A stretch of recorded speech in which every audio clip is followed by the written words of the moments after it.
Go for the stars. 3, 2, 1. This is the Produce Your Own Life podcast. Life is a script. It's time to write your story. Welcome your host, actor, director, producer, writer, and author of the recently released book, Shattered, A Journey Through the Pieces, the man who inspires millions through storytelling and interviews. The one, the only, Rodney Damon Collins. I'm Patrice Fisher, actress, mom, active art enthusiast, and writer, director, producer, whatever my heart desires and I go after. And it's time for the Produce Your Own Life podcast with Rodney Damon Collins. So stop watching inspiring lives and become one. What's up? What's up? This is the Produce Podcast. My name is Rodney. I am the host and creator of the show. This show is a product of JRC Legacy Productions. Today, I have the privilege, and you have the privilege, of hearing from a very, very dear friend of mine. He is a business coach. He's a songwriter. He's an author. My good friend who has helped millions, I would say, on social media who've seen him, and also he's helped a lot of people start their businesses and build businesses to very, very, very high valuations, which we're going to talk about that as well. You all show some love for my guest and very good friend, Mr. Eliot Popkin. What's good, Eliot? Hey. All right, man. So thank you for being on the show, man. You have an incredible story, which I'm glad that I'm able to put on display here for everybody. For those of you guys who don't know this man, who are just seeing him for the very first time, I can tell you that you are truly blessed if you live this life and you have at least one or two people in your life like Eliot. I can tell you that. So I'm very grateful. He has been a true gift from God to have a good friend to walk with through life. I got a few friends like Eliot, but it's great to have somebody live and in person sitting here. We live out in LA together, so we rocking and rolling together. Eliot, man, let's just talk, man. Your story. Let's give him a little bit about you, man. Who's Eliot? Who is this dude? How much time do we have? No. Well, as mentioned, I did grow up in Newton, Massachusetts, right outside of Boston. Okay. And moved here to Los Angeles, and currently a business development coach and author. All right. Look, you see how humble he says that? I like that. That really is how we should be. You should be like that, then let other people brag about you. So, all right. So when did you start becoming like a songwriter? Because I know you're a songwriter. When did that start? Pretty much when I was 6, I just started singing all the time, every day. And then from there, I think I wrote like my first lyrics when I was like 11.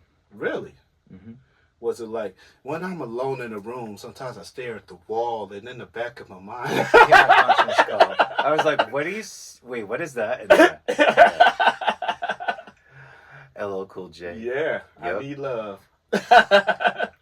Don't we? I don't remember what the first lyric was. I can assure you it was not good. It wasn't nearly as prolific as that. But, yeah.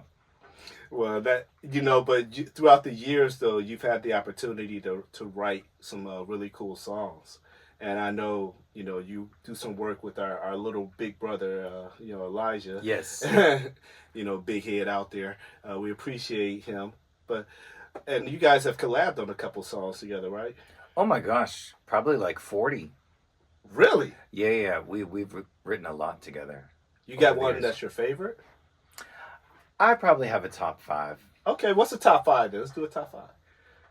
So, when you write songs, it can be very different from co-writer to co-writer, who does what, how the process is. There's one song, and I've never done this before, where it was kind of like a stream of consciousness. I wrote the lyrics, and I tend to come up with ideas rather quickly, and I just wrote it all out, like 5 minutes. And I just handed him my phone and I walked out of the room. Oh, wow. And I came back in 10 minutes and he wrote the music. And to this day, it's one of my favorite songs we've ever done. I like it. Yeah. You know, you gonna sing a little bit of it? Nah, you don't have to sing a little bit of it. I don't sing the demo. He does. But the song is called Yesterday's News. And, oh my goodness. I wasn't expecting him. Mirrors never lie. Fear becomes a fight. Why do we run and hide? Tears are a waste of pride. How do they charm then choose? How does a diamond shine like life, then leave like yesterday's news? There we go. Did you see that get thrown on the stage? On the fly. I forgot one line somewhere in the middle, but there you go. Man, I love it when I do interviews and I don't know what the questions are. Yeah. I did not know I was going to be singing Yesterday's News. Hey, but, you know, I like to keep it fresh, and yeah. I believe we have genuine conversation already, so Yeah. this will be very easy for us. So it's very much like if we were on the phone or just sitting there at our lunches or something. Another thing about Eliot is that he's a major foodie. So This is true. yeah, he can find good food for you. Anywhere. Just give me 10 minutes. And a zip code. Yes. So I know you wrote a book, The Circle. It's called The Circle. Circle Letters to My Younger Self. Circle Letters to My. I knew a circle. Now with this book, Letters to My Younger Self. What led you to write this book? I did not know I was going to write the book.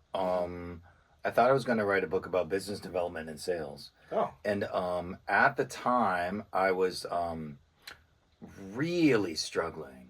I think there's levels of like being poor. Mm-hmm. This was a level. This was yeah. Like public assistance, sleeping on my friend's couch, sleeping in my car sometimes. Just that level of being afraid. Yeah.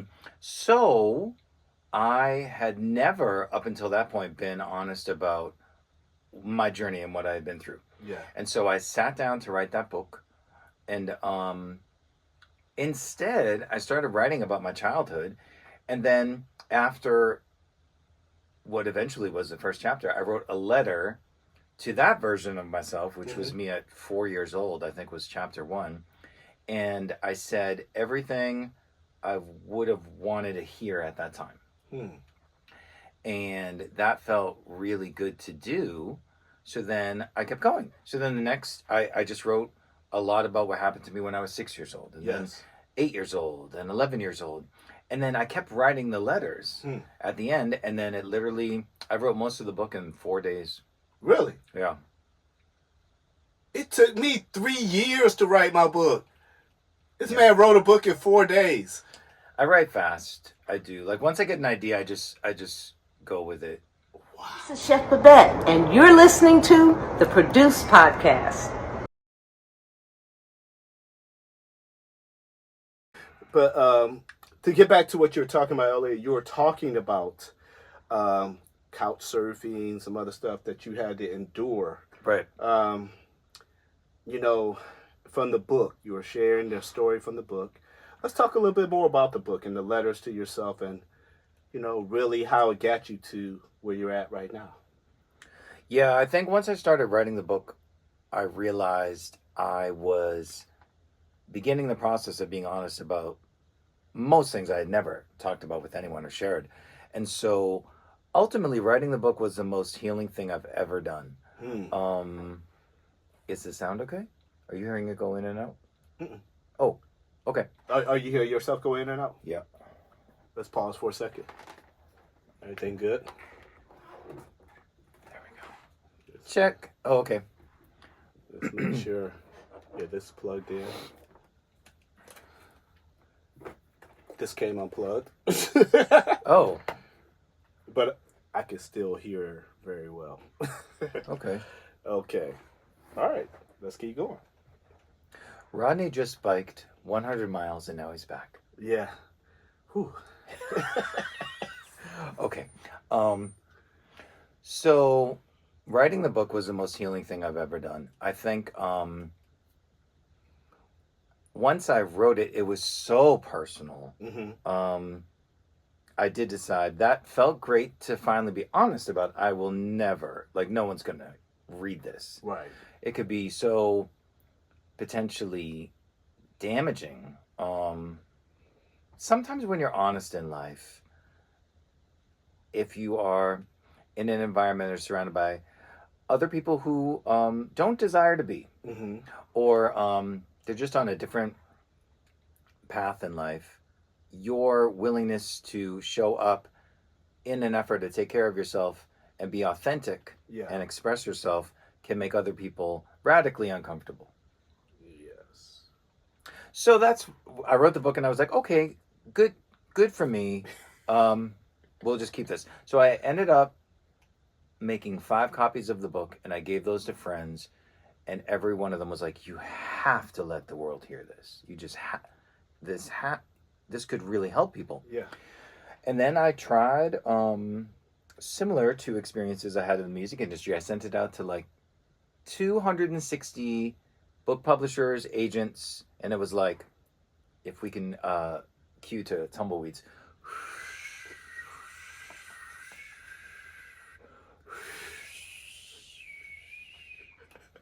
And then I was like, okay, well, maybe that's just the world. That's a sign. Like, maybe people aren't supposed to hear it. And then ended up finding a wonderful marketing company. And then after years, it was like 4 or 5 years of trying to get a publishing deal with the book and nothing happening. It became a bestseller in 3 months. Wow. Yeah. So did I mention best-selling author? I can't hear you. Did I mention? Oh. Best-selling author. I worked for that. Let me tell you. Yeah, that was an amazing moment. I found out when I was in one of my favorite bagel cafes, speaking of being a foodie, and I don't know if anyone can relate to this. I like when friends, like, say everything you need to say in one text message. Gotcha. Friday night pizza, 8 p.m. Well, I know everything I need to know. I have certain friends that, I'm going somewhere with this. I have certain friends, they will, hi, send. How are you? Send. Happy Tuesday. Send. They'll 11 text messages in a row, and you just look at your phone like. So my phone started going off, like ding, ding, ding, and I was like, oh my God, it's that friend. Just, and then I looked down, and it's screenshot after screenshot, like, my brother, we did it, best-selling, #1, and I was like, oh, right in the bagel cafe, I started crying. Oh my God. And everyone's staring at me like, stranger, like, what's, and I was like, it's good news. It's good news. That's all I could say is, it's good news. Yeah. That's how it happened. Oh my goodness. So it was a wonderful moment. That is an incredible moment to, not even have that intention of making the book at that level, but see it reach that level. Yeah. That's beautiful. Talk about getting out of God's way. Like, I didn't know I was going to write that book. I was in a moment of life completely frustrated. Beyond, like, so disillusioned. Yeah. Really. Like, screw the music business. Yeah. Why am I in California? Mm-hmm. I felt like everything in life, this is what I later learned. Sometimes God gets your attention by taking everything away that you think is important. So I don't have, I had a car, then the car got repoed twice. Yes, a car can get repoed twice. That means I paid for it to get it back, and they took that puppy again. So everything in my life, like on paper, was just, it had just gone. It had gone. Yeah. And so when I had all those things kind of stripped away, I realized I had a moment where I said, God, did I have to get to this place of scarcity to focus on you. And God's answer was like, did you? And I did not know that God could be that sassy. But I was like, shoot. And I was like, well, I mean, I was focused on him at that point. And I realized I felt like a lot of my life, not everything, but so much of it was such a distraction. And a distraction to the point where I was hurting myself professionally and personally. And it was really the beginning. It was the beginning of me on this journey of healing. And man, you said some very important nuggets right there. And I think at times we don't realize that sometimes we need to get to the end of ourselves, like resource-wise, everything, to really recognize that, you know, God, I really need you to help me navigate this crazy journey called life. Yeah, I'm not self-sufficient. You know, I can think I'm all that, but I can find out real life will show you. Yeah, life will keep lifing, won't it? I realized I went through life like this. Oh, wait. So for those that don't see the video, like I'm clenching my fist, like just like if I can just. My bad. I realize there's going to be video, but there'll be audio too. Yes, right? It will be audio.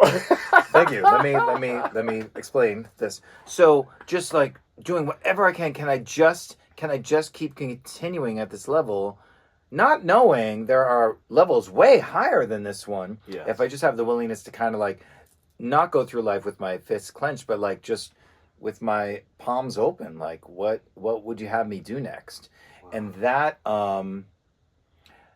looking back, that was very comforting to realize, I actually don't have to do this all by myself. And let's be real, wasn't amazing at doing it all by myself. No. I've kind of learned that I suck at a lot of things by myself. I would agree with that. Yeah. Yeah, see, he's talking about me and not just play. Oh my God, no, I wasn't. No, I think I have so much promise. Yeah. Promise gets you, look at me, a sports reference. Promise gets you to bat. Yeah. But like, that's how you got there. But for me, I was randomly hitting singles. Like I would have like certain levels of success. Yeah. Maybe a double here and there. Mm-hmm. But it's funny though, because now with some of the people I coach, I use the term Grand Slam a lot. Yeah. Well, let's talk. You know, since he's segue, he's actually coaching me right now too, just to let you know. So yes, yeah. So one of the things I've learned in business is it's great to get one client at a time. Is there anything you can do to get 50 clients at a time? So that's what I refer to as a Grand Slam. Like, are you going to do the same amount of work? Do you want to make like $80,000 in a day or 400? Like what is the difference? What relationships can we build for that? And so I feel like now that I surrendered my journey and live a much more spiritual existence, I feel like that's what that's doing when you invite God in. Gotcha.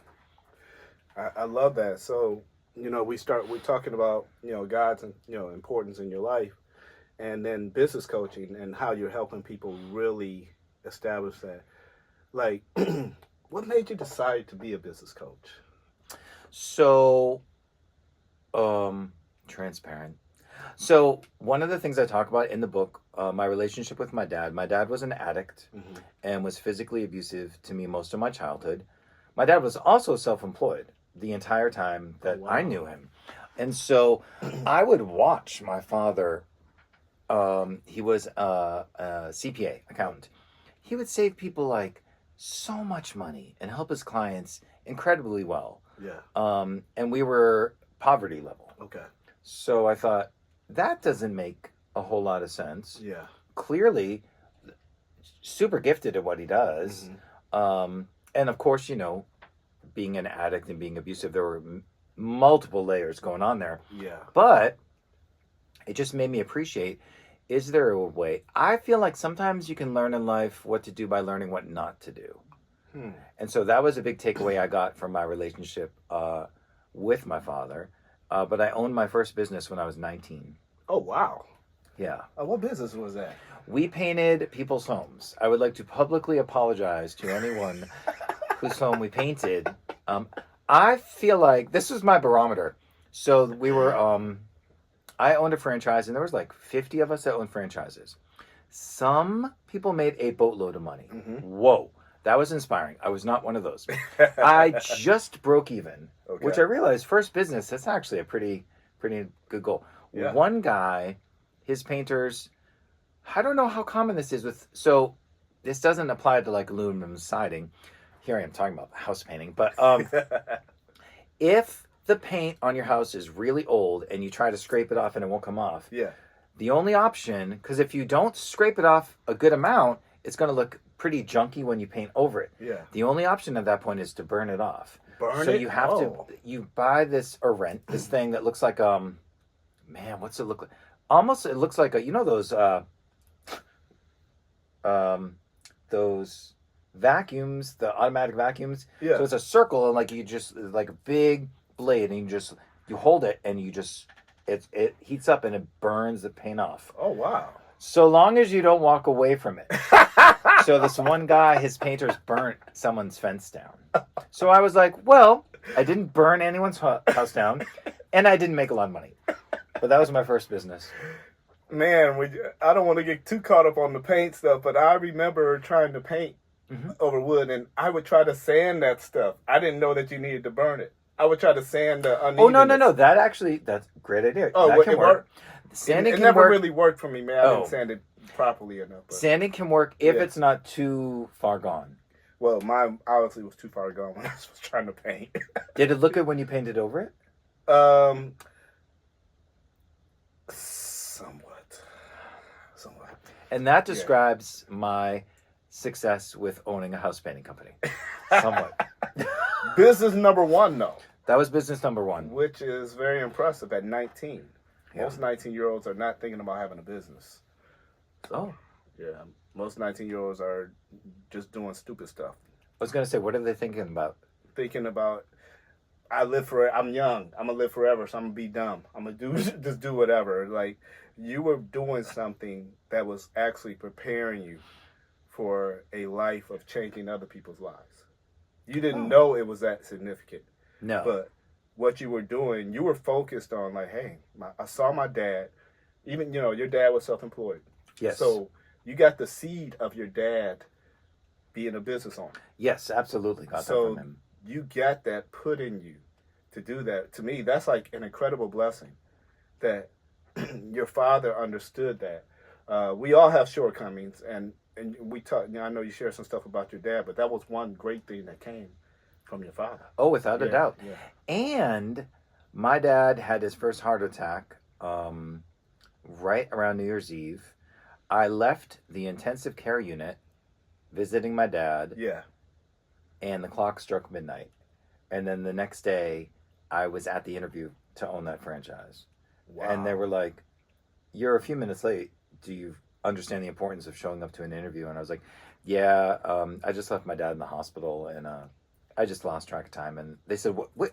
Are you sure you need to be here? And I was like, yeah, absolutely. Yeah. But so there's a level like in business, to be that focused is good. Mm-hmm. But to be in that level of denial about your feelings, not so great. Yeah. And that's the emotional intelligence, though, that you developed over the years, and you've shown even through your book that a lot of men have to learn to have that emotional intelligence, to really be able to say, okay, I'm hurt, and be in the hurt. Right. Oftentimes we were taught, you're a man, keep moving, you don't feel nothing. Oh, that's all I did. Yeah. That's all I did in life. And I feel like if there was a second title, it would be, oh, wait, you just made me think it was, I love what you said. It was, my life is not working. Like you can't go through, that's one of the things I've learned in life. I cannot go through it just trying to like muscle through. Yeah. I tried that for I mean, we're still 28, Yeah. but I tried that for, I'm 53. I'm very happy to say that. But I tried that for probably 45 years. Yeah. And exhausting, and Yeah. also does not work. And so No. I was watching Yeah. a Hallmark holiday movie Oh. the other day. Oh, I don't know they when have this- started now. They Yeah, started. yeah. Yes. And by the end, I was a mess. And I was like, this is You were so... Buzz sitting on the couch. This is so well done. I mean, and I was like, what? This is me? But it's like, to be present in your emotions. The nice thing about being present in your emotions is when you feel it, you actually do get to release it. Yeah. That was a wonderful lesson I learned. Because, I don't want to break down and cry or feel something Yeah. But, and then to apply that in business, when you do have a moment of challenge or struggle or what the heck am I going to do next? If you have the willingness to kind of sit there for 10 minutes and brainstorm and think it through, the good news is you actually feel lighter. Yeah. When you address it, when you show up and address it. You know what? And Eliot and I actually had a moment during one of his coaching sessions with me where I was just very transparent and I just broke. I felt tears coming because I was talking about me being able to dream again. And I immediately was like, man, I'm a different man now. And I just let it go. I was like, yeah, I didn't want to start crying, but it just overwhelmed me. It was like, hey, man, this is what you're feeling. Feel it. It's like, have me on the table. It's like, you're going to feel it. You're going to feel it. And I was like, oh, my goodness. And it really, but it felt a release. And that's another thing that we learn in business is really just being able to manage and balance all these emotions of being a self-employed person because feel like this. I'm driving over here to the studio today. You know the car issues I've had. Guess what happens? My engine light comes on the way over here. I'm like, yay, now I got to get my mind off of this and focus on being there for my two guests and do our show. And it's just always something. And I think we talked about that when you make a decision as a business owner. Right. That you're going to move forward in something like I made a decision in my life coaching. Right. Ever since I've made that decision, Eliot, the past 3 or 4 weeks have been pure hell. You're welcome. It has not been fun. I'm like, what is happening? Well, the phrase I coined in terms of business is pause and pivot. That we can be very reactionary. And I think one of the symptoms I see a lot in business owners is they can is it the ostrich? What's the animal that puts their head in the sand? Ostrich, yes. Thank you. So just tunnel vision, yes, I'm a workaholic. I'm just going to keep working 50, 60, 70, 80 hours a week. But so long as I don't look at how things really are, I won't have to focus on it. And how that can be really detrimental to the growth of a business is, number one, you don't even know how your business is really doing.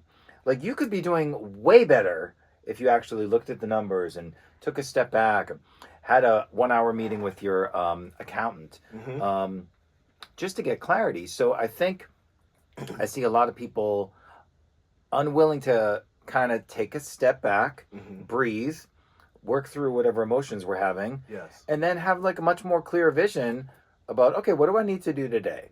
What are the 7 things I should try and get done?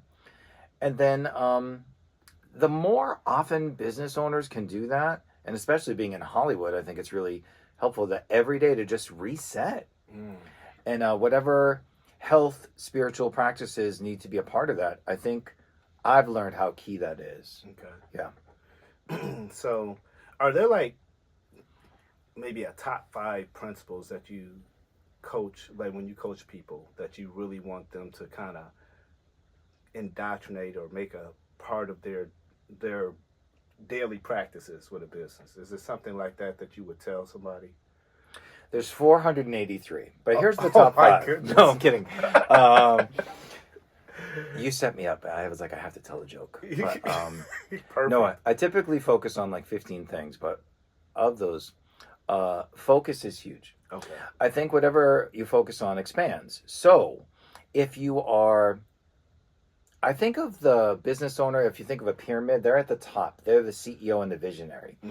And depending on how many people are on your team or employees, etc., if they have the willingness to really see themselves as a visionary every day, delegate everything that needs to get done,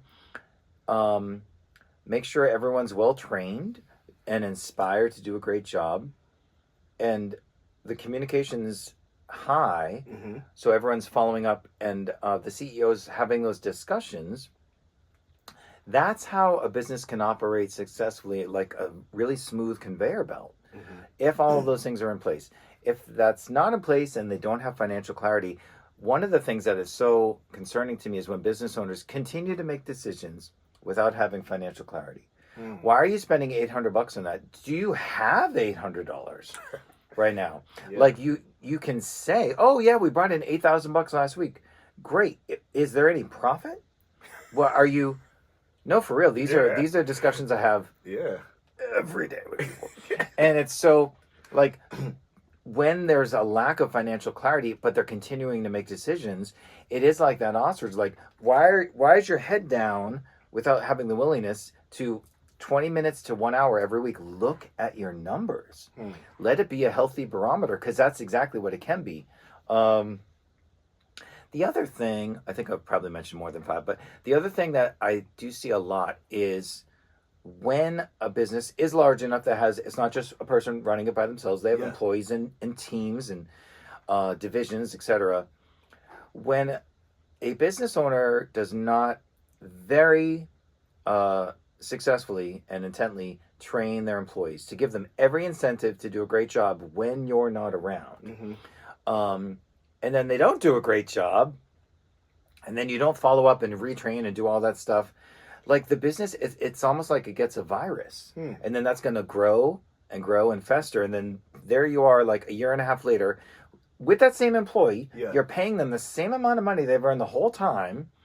They're disillusioned, they don't have incentives, and it's kind of like a resentful relationship. It's an unhealthy relationship, but you're still not willing to talk to them and be like, hi, here's the 6 things I want us to work on. We're going to do some retraining, and I'm going to check in with you in the week to make sure all of these things are in place. You need to have those conversations often with your employees. Your employee is an example of who you are when you're not around. You want to give them every single incentive to do an amazing job that eliminates on employee theft and stealing and embezzlement. And I just remember one company I was building. One day, the owner's wife came in and found out he was having an affair with a receptionist, and security dragged her out. The wife. I actually don't know what happened to the receptionist. But this is a multi-million dollar business. Oh, boy. So it's just like, there's a lot of things that had to occur in that conveyor belt to make it not smooth. Yeah. A whole lot of things. Oh, man. That had to be a very interesting moment. I'm just sitting there trying to imagine that. I was not there. I was not a fly on the wall, but yeah. You know, I remember earlier this year, I think you did the challenge, right? Where you was taking a business from 0 to 1 million. Can you describe that process? Yeah. You know, we don't need to know the company, but like just the process. Oh, yeah. Because I was fascinated. Because I was just like watching your posts every day, like, man, what the heck? So there's this wonderful TV show called Undercover Billionaire where they take an entrepreneur, someone who's been successful, and they put them in a brand new city, and they make them change their name. I did not do that. I kept my name as Eliot. They make them change their name. They give them $100 and an old car, and they have 90 days to build a brand new business to a $1 million valuation. So inspiring for anyone who just wants to own a business or improve their business or get into a business. Or honestly, it's just really good TV. I thought the show was amazing. And so I wanted to, a lot of the success that I've had, no one knows me for that. I was never really like big on social media, so I thought, well, here's a great way for people to learn more about me and what I do. I'm going to give myself the same challenge, and I'm going to post about it every single day. Okay. And so I did that. I built a business. At the time, we were doing tax credits. It's called ERC. And I promised myself I was going to be really honest in the moments where I was like, F this. My goodness. So I remember I left one meeting that did not go well. Okay. But and at the end of the day, doesn't it all really just go the way it's supposed to? So, but in that moment, that is not how I was feeling. So I got in my car and I hit record and I was like, oh my God, it was such a fun video. Still to this day, I like going back and watching it. But every day I tracked how I was doing. And then at the end of the 90 days, I hired a outside valuation company. Yes. And they valued it at $4.05 million. In 90 days. Want to know what they didn't say is 2.5 weeks after that, there I was building this, working really hard. The government shut down that program to offer those tax credits because there was so much fraud. And that's the part that no one knows I've never shared that with anyone. Wow. Yeah. See, you guys are all brought in on a very special moment here. So you can build something, yeah, but you don't know what's going to happen to it. That's the thing about being self-employed. When you are a W-2 employee, yes, if you do a good enough job every Friday or whatever, you're going to get that check. Yeah. And then if you're pretty good about a budget or spending plan, hopefully it will cover everything you need it to cover, and you're good. Yeah. That is the complete opposite of being self-employed. Yes, you can build something, and then post publicly about it every day. Yeah. And then 2.5 weeks later, you get an email, and you're like, "Say what?" Yeah. And that's what happened. And then I was pretty sad for a while after that. Yeah. Yeah. These businesses, they're like our little babies that we try to grow, and so I had to pause and pivot. I hate it when my friends use my phrases against me. But my friend's like, "Are you ready to pause and pivot?" And I was, Elijah said that, I think. And I said, "Shut up." But I'm sorry, Elijah. I said shut up to you on a podcast. But I'm saying shut up to you, Elijah. I say it all the time. And if there's a theme to today. Yeah. And he was right. Like, am I going to let this... I'm not going to let it destroy me. Yeah. But how long am I going to let it get to me? Yeah. So I gave myself that afternoon. I went on a long drive. I think I ate a brownie sundae. Just being honest, with caramel sauce, knowing me. Ooh. But, because that's the only way to do it. Yes. But, and then I thought, well, I started making a mental list, and then I wrote it in my phone, like, I learned a lot. Yeah. Here's what I learned from the last, at that point, probably 5 months. Don't ever post about it publicly, no. No, I loved what I learned so much. Yeah. And I built a bunch of new relationships.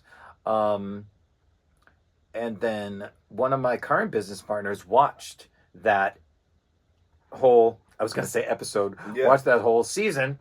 And they were so impressed with my work ethic that we're building something now. So, it's building a business. There's so many unknowns. It can be super successful. And then sometimes it doesn't work out. That's just business. But also in that business, I did not burn down anyone's fence. That's very important. Yes.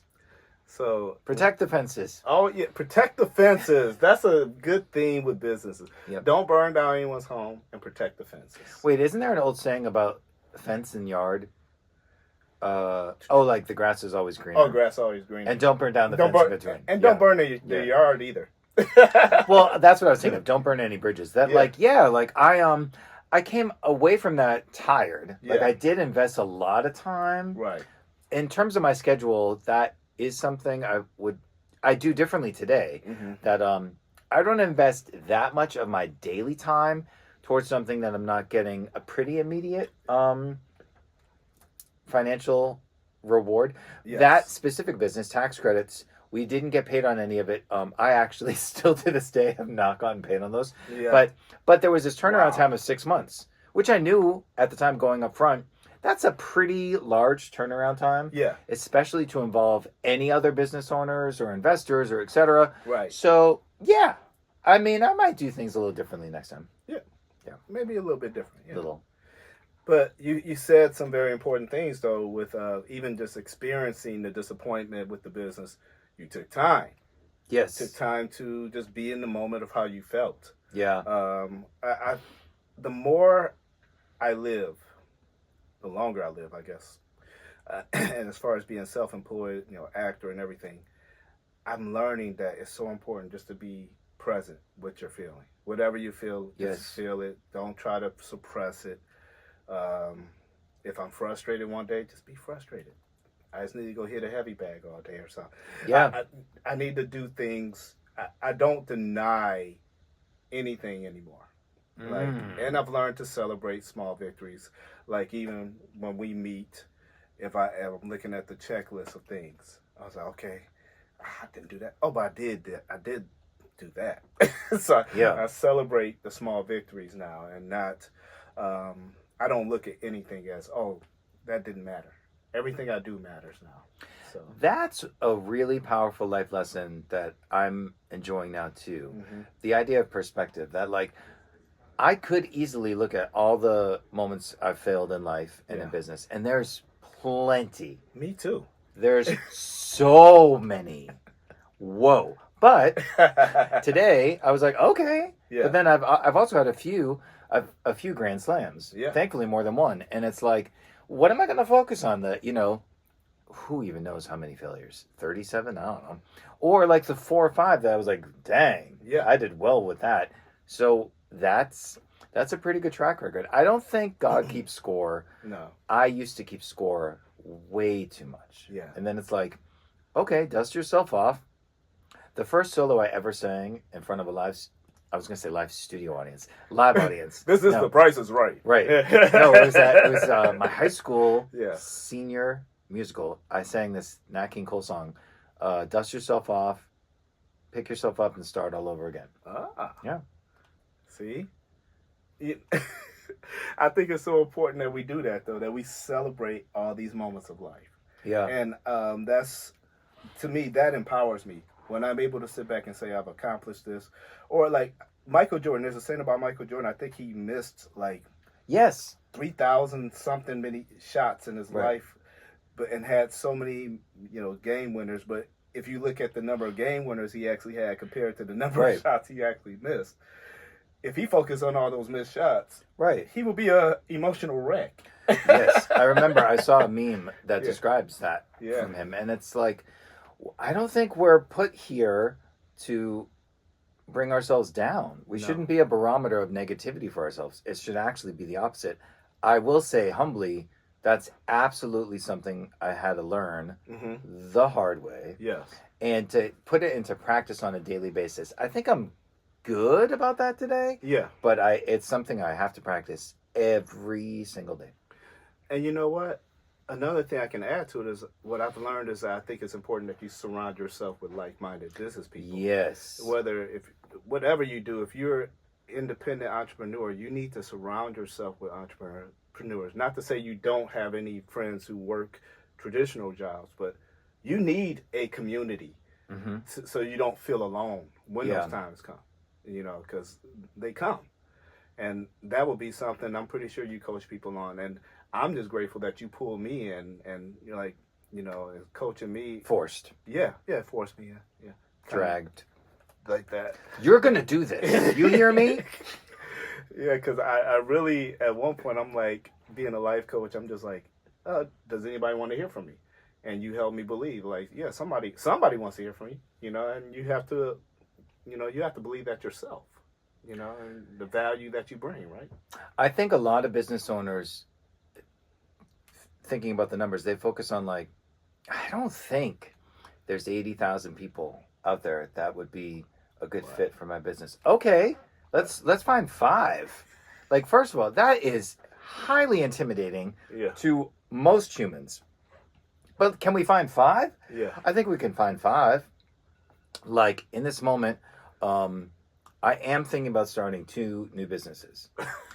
And I might give myself that 90-day challenge again and do both at once, which is stupidly insane, which is exactly why I'm thinking of doing it. But with one of them, I did have that moment like, well, wait a second. Are there really like 500,000 people in this area that need this? Let's start with 5 or 8. Yeah. My goodness. And so once you realize, I think one of the mistakes I see a lot of business owners make is they think they have to be everything to everyone. No, you just need to find 30 or 40 people, of which 20 will be a good fit that really need your services.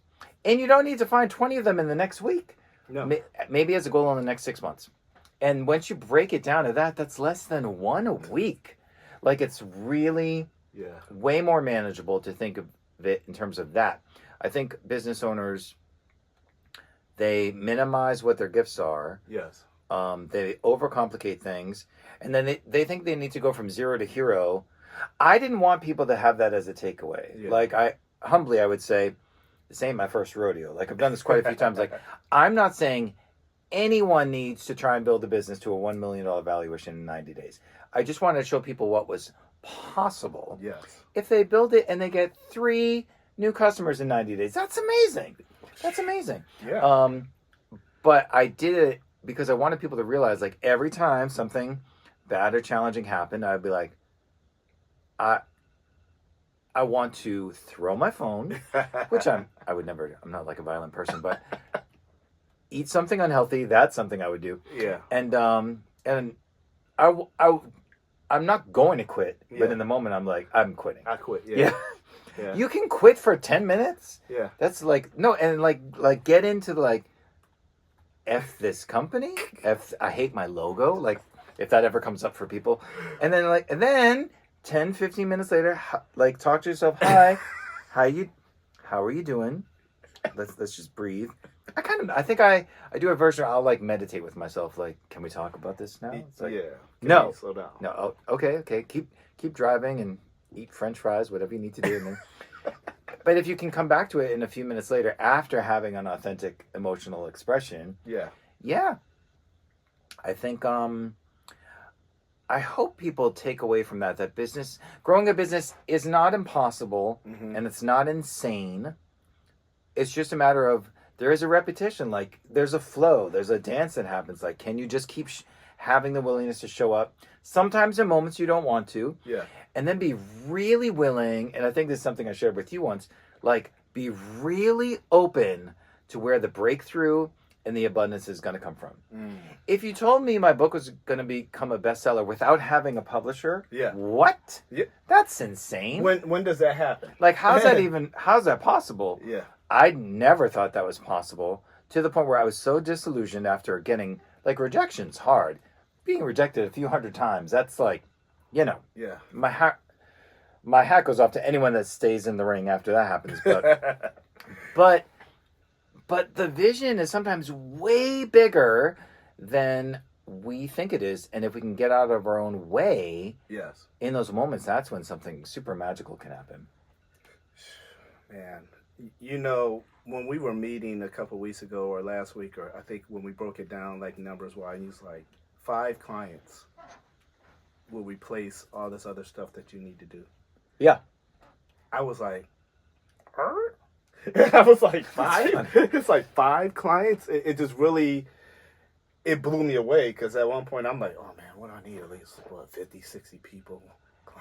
You know, not, and knowing that there's no way I can handle capacity for 50, 60 clients at one time anyway. So why, Pause. Yes, he can. You could easily, you could do a group. And just have them all show up to the same time. That's why he's a business coach. Yeah. But go ahead. See, that's why he's a business coach. But I know we're getting towards the end of our time this time, but we are doing a part 2 of this, because I think talking business and really understanding how you can empower people and how the people can really change their lives, especially in this time where people are really either being laid off, jobs are not like what they used to be. Right. And I think as we keep going on, a lot of the jobs that people try to get, thinking that, I can get a 9 to 5, I can do customer service, they're not going to exist. AI is going to have those jobs. So I think a lot of people need to recognize what's happening in this changing trend in the economy, and, be willing to step out and use some of your gifts. I believe God has given us all gifts. Not saying everybody is a business owner, but I think there are more business owners who decided that they wanted to stay for lack of a better phrase, on the plantation because they felt it was safer. Hey, yes, I said on the plantation. They decided to stay there because they didn't feel empowered to step out because of fear, lack of knowledge, confidence. That's why Eliot has to come back and share more, because I think there are a lot of people out there who really are itching to do something but are afraid. Yes, I do agree. Yeah. I like to speak when I'm spoken to. Mm-hmm. I don't pressure people ever to work with me. I like people to just find me. Yeah. But I do agree with that there's so many people out there that are filled with the most exciting innate gifts. Yeah. But there's a level of fear that can be immobilizing. Yeah. It is. So I want you to share real quick.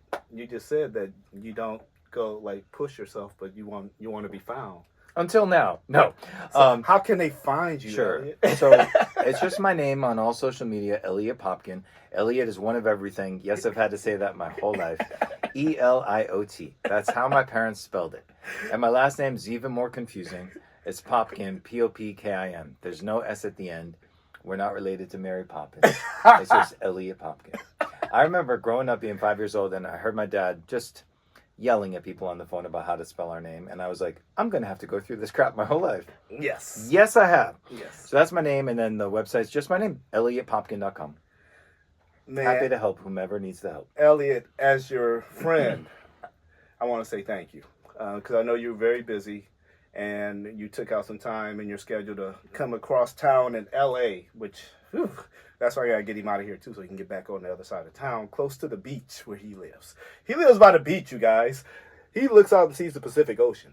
It's true. Yeah, so... Very happy. But he wants to get back. I want to get him back on that side of town before traffic picks up. But I want to thank you very much for taking time out to be a part of the Produce Podcast, because it really is about taking personal accountability for your life. And one of our taglines is stop watching inspiring lies and become one. So make Hello. Sure, yeah, like I love that. That's one of my things. I get so tired of people always sending me all these other inspiring people. I was like, what about you? You're sending me this person all the time. What about you? Yeah, so that I was like, I think a lot of people have. That's what I mean by I believe a whole lot of people have a lot of value that they're not adding and bringing, because whether it's lack of belief or whatever, they just don't think that they have that in them. Yeah. So that's why I came up with that tagline. I like it. I said, stop watching inspiring lies, become one. And so that's why. And you can find the Produce Podcast on all podcast platforms: Apple, Spotify, iHeart, and any other podcast platform available, including the Alive Podcast Network, which we are newly partnered with. Make sure you subscribe there, and we appreciate you guys. Go to Rodney Damon Collins TV on YouTube, and you can check out this video right now and watch this amazing interview, and you get to know my friend Eliot. Thank you. Until we meet again, love, peace, and see you again. Peace. Peace. And watching the Produce Your Own Life podcast with Rodney Damon Collins. Be sure to rate, like, subscribe, and share on all podcast and social media platforms. If you have questions or would like to be a guest on the show, feel free to reach out to us anytime at produceyourownlifetv@gmail.com. Remember, life is a script. It's time to write your story. Until next time, produce your own life. And now he's back.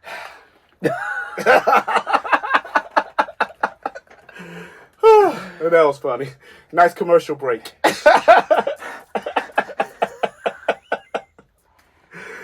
Yeah, why am I running back around? It's like I hit record. Yeah. Like, we're just going to edit that out. Yeah. Although what I said was pretty funny. It could be a little But- BTS. That is going to be a BTS moment. That's funny. Yeah, that's going to be a BTS moment. BTS moments are beautiful. Right. All right. Boom. That was fun. That was fun. And, you know what we forgot to do? What? Is talk like the Swedish chef. We'll have to do that next time. Pause. Hey. Hey, Eliot, I'm glad that you're here today. And how do we normally start off? You know, eat